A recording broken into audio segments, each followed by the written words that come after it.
Graça e paz, queridos irmãos, um ótimo dia a todos. Hoje, dia 9 de julho de 2025, e nosso devocional diário está em Lucas, capítulo de número 9. Jesus convoca os 12 discípulos e os envia. Ele lhes dá virtude e poder sobre os demônios para curar enfermidades e envia a pregar o reino de Deus e a curar os enfermos. A obra dos 12 começa a acontecer. Jesus envia para pregar e eles vão ali com virtude, com poder, e eles expulsam demônios, eles curam enfermos, eles anunciam o reino de Deus.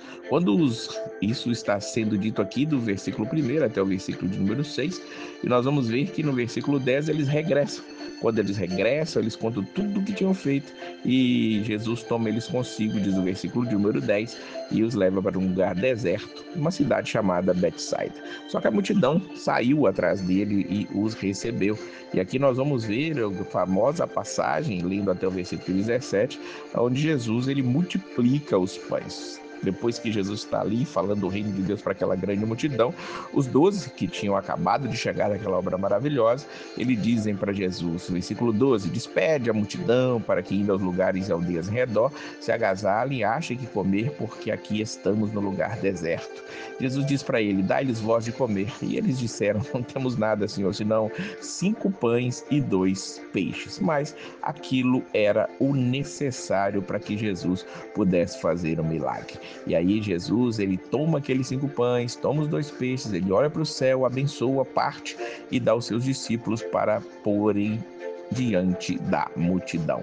Diz o versículo 17 que todos comeram e saciaram-se e ainda sobrou pão, sobrou peixe, sobrou coisas. Esse é o Deus maravilhoso ao qual nós servimos. Ele pega quase nada e transforma em coisas maravilhosas que nós possamos servir a Ele. Mas a pergunta que vai surgir no versículo 18 é a pergunta que vai dizer se você está realmente aberto a receber esses milagres. Quem diz a multidão que eu sou? Quem você diz que Jesus é? Não há outra resposta a não ser a que Pedro dá no versículo 20. O Cristo de Deus, o Salvador de Deus, aquele que havia de vir ao mundo para nos salvar e veio e voltará. Essa é a resposta correta a essa pergunta. Quem diz os homens que Jesus é? E Jesus é aquele que age em nossas vidas individualmente, intimamente, pessoalmente. Jesus ele diz que aquele que quer vir após ele, no versículo 23, tem que negar a si mesmo, tomar a sua cruz e segui-lo. E ele explica o que quer dizer isso. Qualquer que quiser salvar a sua vida, perdê-la, mas qualquer que por amor de mim perder a sua vida, salvará. Jesus aqui no livro de Lucas vai falar acerca da cruz pela primeira vez. E eu sempre fico e espero e acho que todos devem ficar assim, maravilhados ou espantados com o que Jesus vai dizer para os discípulos. Entendamos que hoje nós já sabemos o que a cruz significou, o que a cruz significa para cada um de nós. Hoje ela é até símbolo das nossas igrejas, é um símbolo de vitória.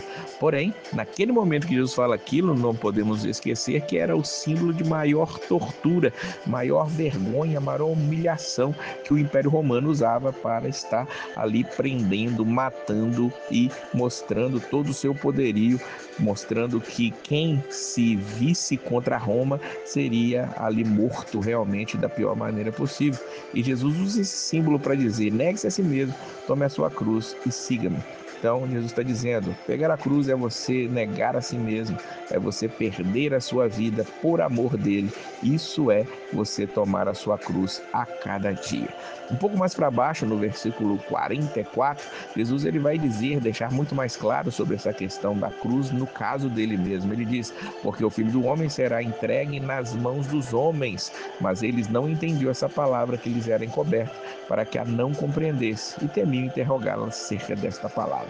Veja que Jesus estava falando ali da sua própria morte, da sua própria cruz, que ele levaria, que ele seria crucificado literalmente ali naquele momento, mas os discípulos ainda não conseguiam entender isso, estava meio que encoberto isso. Jesus vai descortinar isso somente depois da sua morte e ressurreição. Nós vamos ver que Jesus ele vai sair para pregar ali aos samaritanos. No versículo 51 nos é dito que ele manifestou firme propósito de ir Jerusalém, e ele manda mensageiros adiante dele. Eles entram numa aldeia de samaritanos para prepararem pousada, mas aqueles samaritanos não o receberam, porque o seu aspecto era como de quem ia a Jerusalém. Eles não quiseram que os discípulos de Jesus chegassem ali, porque os samaritanos não se dão bem com o povo de Jerusalém, com os judeus, e eles não deram guarida para ele. Olha a proposta que Tiago e João fazem para Jesus no versículo 54. Senhor, queres que digamos que desça fogo do céu e os consuma, como Elias também fez? Veja que Tiago e João, eles tinham ali questionado Jesus acerca de como alimentar aquelas pessoas. Um pouco mais acima nós vamos ver que alguns dos discípulos de Jesus, eles não tiveram fé para expulsar um menino, um espírito maligno de um menino que estava endemoniado, mas agora vemos que eles têm fé para pedir que desça fogo do céu para consumir outras pessoas.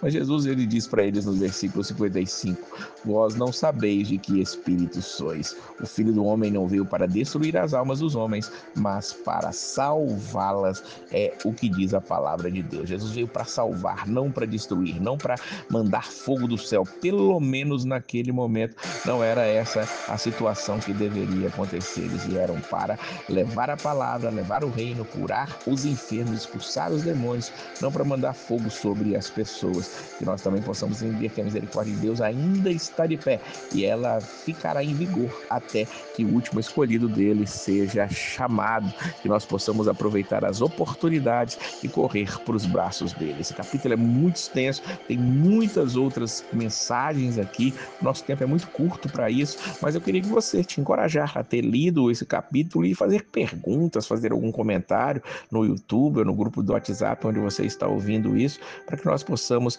estar aqui meditando um pouco mais nesse extenso capítulo maravilhoso e perfeito da palavra de Deus. Que Deus abençoe a sua vida e a paz do Senhor.